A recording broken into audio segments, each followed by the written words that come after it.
Green coming to you live from Venice, California. Maybe not so live, but definitely in the flesh, making this happen in pursuit of a dream. Alright, today's date is February 10th, 2009 on a Tuesday. And we are out here at the Mecca of bodybuilding, Gold's Gym in sunny Venice, California. Today we're doing legs. You'll see me, Charles Glass, and Charles' assistant Paul, who's a really cool dude. And right now we're about to make this happen. So here we go. Starting out today, we started with calves. We did about 3 movements. Really simple. We try to keep the blood in there and work on our soleus first with seated calf raises. I think it's a really important thing to do, to try to beat the hell out of your soleus, largely because it's a flat, small muscle that's kind of hidden in between the 2 bones of your lower leg and the gastrocnemius, which is the largest muscle in your lower leg. Now your soleus muscle kind of sits in between that. It's kind of wedged in between both, as I said, the 2 bones, which is your tibia and your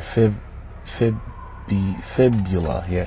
So your fibula and your tibia, and then you have your gastrocnemius that sits on the outside of that. So your soleus is kind of like in between that. Looks like a little piece of cheese. But anyway, it really goes a long way in helping, for complete development of your calf muscle. And the primary way to get it to contract and work under an intense workload is to bend the knee joint. So you're doing seated calf raises. Usually a lot of people have, as I am told, dominant gastrocnemius muscles, largely because they're so much bigger than your soleus muscle just by natural design. So as a result, I try to hit my soleus first before my gastrocnemius becomes so engorged with blood that it just very easily dominates every movement that I do.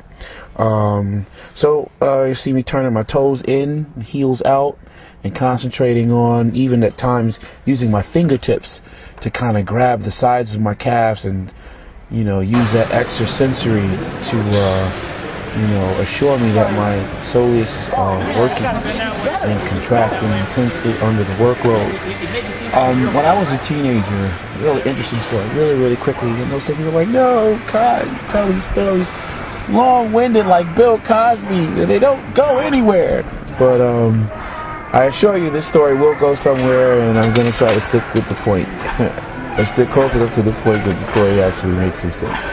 Anyway, when I was a kid, I remember, working out, and I got the opportunity to get into a gym while being a resident at an institutional facility. And one of the trainers in the gym, at the time, how sometimes, people act as if they're the end-all be-all authority on fitness or religion or politics or whatever, particularly when they seem to know more than you, and you're just kind of starting out. But you always have to kind of like keep your wits about you a little bit and, kind of find your own path.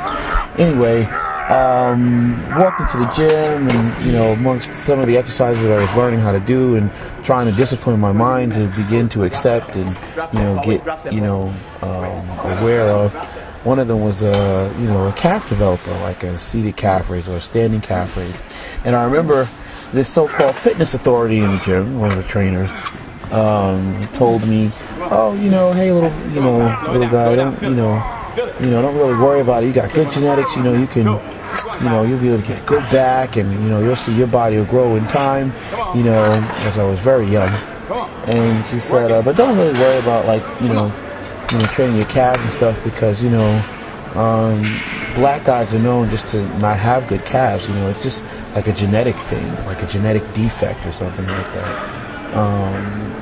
Now, the very important point to mention is that this person really didn't mean any harm. They really weren't trying to contaminate my mind with their own negative stereotypes and stuff. At the time, that was probably the best information they thought that they had to offer, and they thought they were probably sharing, or saving me years and years of toil, trial, and effort, to no end, by telling me this. But, I didn't listen to it, and I, at some point just really just thinking, I'm going to just go ahead and do these calves anyway.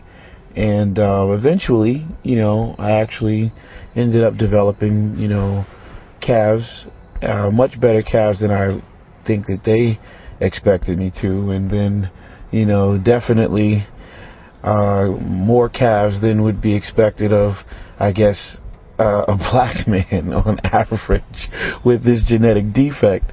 So I guess the moral of the story is, just develop the mind and heart to train your entire body, and don't be so quick, so early in your training to adopt the ideas of, oh, you can't develop this, or this body part is just out of your reach because of some genetic flaw. The reality is, who's hooked you up to electrodes or sat down and read your DNA code to know who's who and what's what in your family tree? They haven't. They don't know, and neither do you, But chances are, if you put the effort forward and you do the work, honestly and religiously, at some point in time, you too can actually surprise yourself in your development. So, word for the wise.